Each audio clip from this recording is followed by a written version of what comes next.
Canal do Raposa Colorida. Mistério do aquecimento da Terra é o mais terrível obstáculo para a aceitação plena dessa verdade. Prende-se a um erro de princípio. Teoria da origem do universo. Se a premissa maior é falsa, infere-se um falso silogismo e inevitavelmente a conclusão será ilógica. Neste sentido, o mundo intelectual tem procedido como uma multidão perdida na selva, seguindo em todas as direções, e justifica-se porque quem está perdido não procura caminho.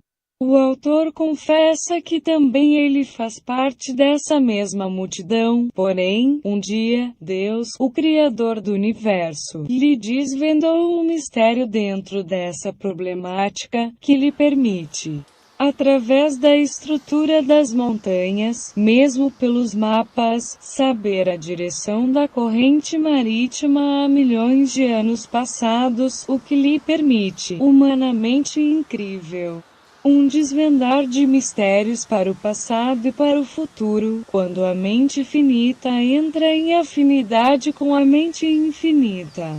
O homem desvencilha-se do emaranhado dos acontecimentos particulares e tem a visão ampliada para ver a verdade que está por trás de tudo. No lance contempla o quadro todo. Já chegou o tempo de se ver as coisas como realmente são e não como se apresentam. Em certos casos o homem tem agido como a jovem psicopata. O pai, fazendo o inventário em vida, falou-lhe: "Minha filha vai ver a casa que será sua." A filha foi com alegria e voltou muito triste. O pai, surpreendido, quis saber a causa. Ela lhe explica: "Papai, aquela casa eu não quero. Vocês pensam que sou tola, mas dentro de pouco tempo ela estará cheinha de gelo." Eu vi com os meus olhos, viu algumas caixas com gelo enquanto olhava a casa. O que pretendo deixar claro é que a Terra não está esfriando, mas esquentando, que esse aquecimento começou há muitos milhões de anos. Está e estará em elevação de temperatura pelos milênios no futuro, que por consequência do aquecimento as águas 17 começaram e continuam diminuindo no globo terrestre. Que os fenômenos regionais de inundações ou neves nunca exercerão nem exercerão influência no sentido de reter a marcha dos acontecimentos, que a chuva, o vento, a neve, toda a água e o relâmpago. Tudo isso em conjunto funciona como égide de Deus em benefício dos homens, e mais ainda, comprovam o aquecimento da Terra. Porque se não fosse a tarefa desses agentes da natureza, não seria possível a permanência do ser humano na periferia terrestre. Através deles é estabelecido o equilíbrio entre o alto aquecimento do centro da Terra e a temperatura ambiente da periferia. A guerra é constante, mas são os agentes externos que vão perder. Quando o equilíbrio for rompido, o calor do centro da Terra passará para a superfície e a Terra será uma bola de fogo. Entretanto, por causa da ação constante dos agentes controladores da temperatura, não se pode estabelecer uma tabela de aquecimento constante, de tal maneira que se descubra o grau de aquecimento num determinado espaço de tempo e através de computadores se possa determinar o futuro.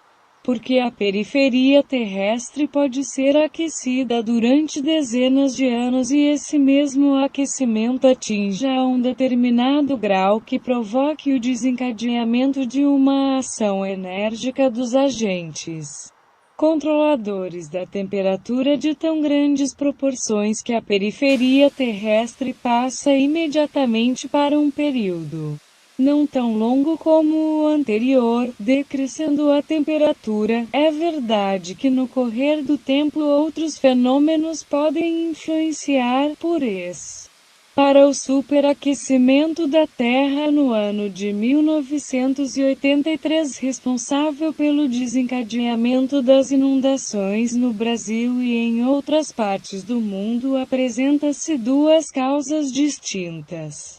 Uma próxima e a outra distante. A próxima caracteriza-se pelo deslocamento da linha do conflito nuclear ou linha do metamorfismo geológico. Está no globo terrestre. A distante, que por sinal é a causa primeira, encontra-se no astro regente do nosso sistema planetário, é a mancha no Sol. Desvenda-se o mistério da seguinte maneira: a linha do conflito nuclear é horizontal, sinuosa, o resultante do ponto de 18 encontro do calor emitido do centro da Terra com as ondas caloríficas emanadas do Sol. A sinuosidade dessa linha tem como causa a variedade de tipos de solo.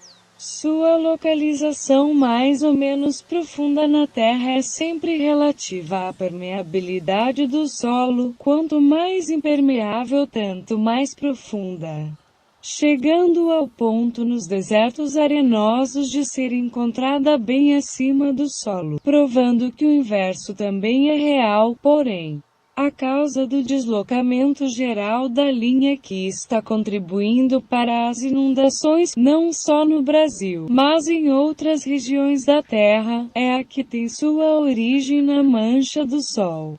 Acredita-se que não causa surpresa declarar que o chefe do nosso sistema planetário está morrendo. É aconselhável que se examine na Bíblia, Joel 2h31, Atos 2h20, Mac 0h29, Mar 13h24. As enchentes estão em pauta como uma das muitas consequências dessa morte. Duas forças em oposição têm sempre um ponto de encontro e esse ponto é deslocado para um lado ou para outro na proporção que uma das forças se enfraquece.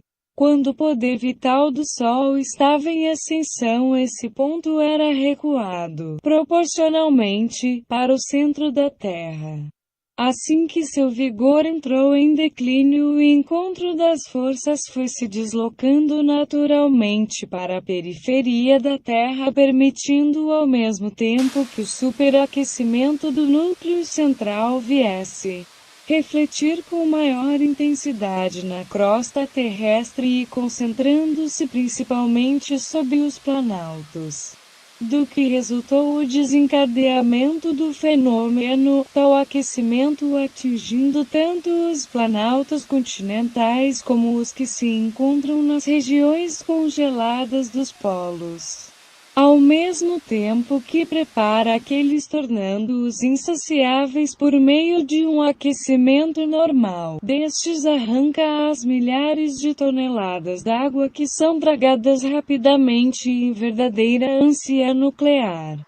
Portanto, não se trata de um fenômeno isolado, é apenas mais um capítulo dentro de uma longa história pelo corredor dos milênios, predita pelo grande arquiteto do universo, I.S. Pedro 3:7-12.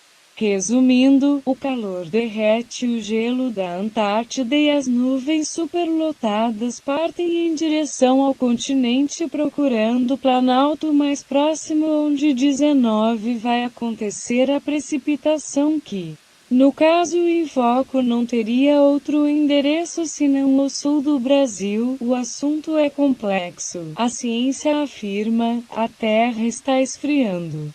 Se tal afirmação baseia-se na teoria de que a Terra teve sua origem numa explosão e que aqui chegou em chamas, merece muito bem ser reestudada. É verdade que à primeira vista, levando-se em conta que as partes mais afastadas do centro da Terra, como os polos e as mais altas montanhas, estão cobertos de gelo, é possível que a observação empírica possa até corroborar com a ciência, achando também que a Terra esteja mesmo esfriando. Por outro lado, O que se toma por base para comprovar que um dia no passado nosso planeta esteve todo coberto de gelo, é exatamente o gelo existente hoje na periferia terrestre e que através de um aquecimento lento, gradativo e contínuo, começou a acontecer a fusão do gelo do Equador para os polos, processo que não foi ainda interrompido pelo aquecimento da Terra. As calotas polares vão se dissolvendo através dos séculos, portanto, é evidente que dentro desse quadro, quando não havia terra imersa, as águas cobriam a face da Terra. Água e gelo. Acerca disso encontra-se um registro histórico na Bíblia logo no início, e Gênesis 1:2, e o Espírito de Deus se movia sobre a face das águas, ainda Gênesis 1:9, e disse Deus: ajuntem-se as águas debaixo dos céus num lugar, e apareça a porção seca, e assim foi. Por conseguinte, mesmo que alguém tivesse dificuldade para crer que as águas cobriram toda a face da terra, teria que descrer também das palavras do próprio Deus. Portanto, com toda certeza se deve crer que a terra começou e continua saindo das águas. É evidente que não se pode expor os acontecimentos para um exame a olho nu e que por isso alguém levante o pretexto de que não crê, porque não vê.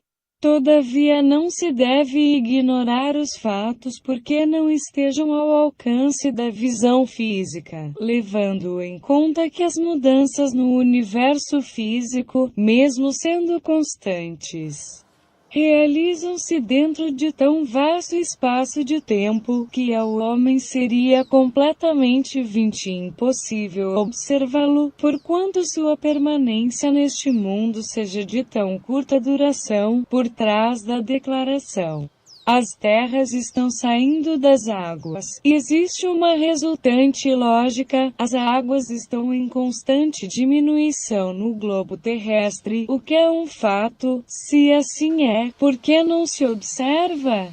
Julga-se que no passado tenha sido mais fácil a constatação do fenômeno, todavia com o correr dos anos vai tornando-se cada vez mais difícil, uma vez que as milhares de toneladas de terras transportadas para o fundo dos mares já estão quase estabelecendo o equilíbrio, e se porventura daqui a um milênio o ser humano ainda estiver aqui na Terra e naquele tempo os mares estiverem subindo de nível, por favor, não coloquem a declaração do autor em dúvida.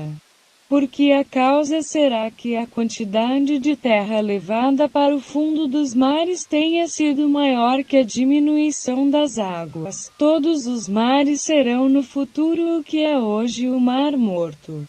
A diferença está apenas no tempo que é relativo ao tamanho dos mares. Entende-se que haja um equilibrador de temperatura de ação refrescante, porque relâmpago incluído nessa lista? Por mais intensa que seja a vigilância dos agentes, muito calor ainda se escapa em forma de energia. Então, para não complicar a tarefa dos vigias com ataques pela frente e pela retaguarda, esse calor é queimado no espaço, daí resultando um relâmpago que tem como causa detonadora um choque elétrico produzido pelo encontro de duas camadas. Uma carregada de energia positiva resultante do aquecimento do solo, a outra de energia negativa oriunda, quase sempre, do Polo Sul. O encontro de energia positiva e negativa produz o choque e do choque, simultaneamente, relâmpago e trovão. Cada trovão deve ser ouvido como o aviso de Deus prenunciando o que acontecerá no futuro, que a Bíblia já diz na segunda Epístola Universal do Apóstolo S. Pedro, capítulo 3, versos de 5 a 10, eles voluntariamente ignoram isto, que pela palavra de Deus já desde a antiguidade existiram os céus e a terra, que foi tirada da água e no meio da água subsiste, pelas quais coisas pereceu o mundo de então, coberto com as águas do dilúvio, mas os céus e a terra que agora existem, pela mesma palavra se 21 reservam como tesouro e se guardam para o fogo, até o dia do juízo, e da perdição dos homens ímpios. Mas, amados, não ignoreis uma coisa, que um dia para o Senhor é como 1000 anos, e 1000 anos como um dia. O Senhor não retarda a sua promessa, ainda que alguns a tenham por tardia. Mas é longânimo para convosco, não querendo que alguns se percam, senão que todos venham a arrepender-se. Mas o dia do Senhor virá como o ladrão de noite, no qual os céus passarão com grande estrondo, e os elementos ardendo se desfarão, e a terra e as obras que nela há se queimarão. A terra foi tirada da água e no meio da água subsiste. Se a segunda afirmativa é real porque pode ser observada a olho nu, ela deve servir de base para a veracidade também da primeira. Ninguém deve, por qualquer pretexto, orgulhar-se de manter a cegueira de sua visão mental, porque a verdade não tenha sido dita pelo ente amado. Fala-se muito acerca de tudo, mas para cada coisa só existe uma verdade. É mister que se deixe a mente aberta à verdade, independente de quem a disse, porque a única fonte da verdade é Deus. A verdade é simples, ela esclarece, ela convence, ela liberta. Uma verdade serve de chave para abrir centenas de portas que escondem outras verdades e libertar milhares de criaturas que estão presas na terrível cadeia de falsas verdades. A verdade liberta de todas as prisões, física, moral, intelectual e espiritual, e Jesus, quem afirma, conhecereis a verdade, e a verdade vos libertará. Evangelho de João 8h32. O autor confessa com humildade e emoção que desvendando o mistério surge por vontade exclusiva de Deus como um presente para os homens que voluntariamente estão se voltando para Ele. Porque as verdades que surgem nesta obra para desvendar mistérios nunca poderiam ser de homem algum. São verdades de Deus vivo. O autor é um simples servo entre Deus e a humanidade.